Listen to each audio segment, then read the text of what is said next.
Hi అండి, అందరికీ నమస్తే. ఎండబెట్టిన టమాటాలతో పచ్చడి, టమాటా పికిల్ చూద్దాము. ఇలా టమాటాలను కట్ చేసుకుని 2 రోజుల పాటు ఉప్పులో ఊరనివ్వాలి.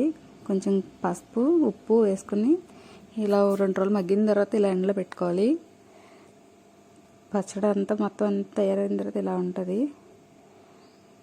చాలా చాలా టేస్టీగా ఉంటుంది ఈ టమాటా పికిల్. ఇన్స్టెంట్గా చేసుకున్న దానికంటే ఇది చాలా టేస్ట్ ఉంటుంది. ఫుల్ వీడియోలో చూడండి. టమాటా ముక్కలు ఇలా ఎండబెట్టుకున్నవి మిక్సీ పట్టుకుని దాచుకుంటే ఎప్పుడైనా కావాలంటే చేసుకోవచ్చు. ఎన్ని రోజులైనా నిల్వ ఉంటాయి. ఈ డ్రై టమాటా పౌడరు మిక్సీకి వేసుకొని ఇలాగా స్టోర్ చేసుకుంటే ఎప్పుడు కావాలంటే అప్పుడు చేసుకోవచ్చు.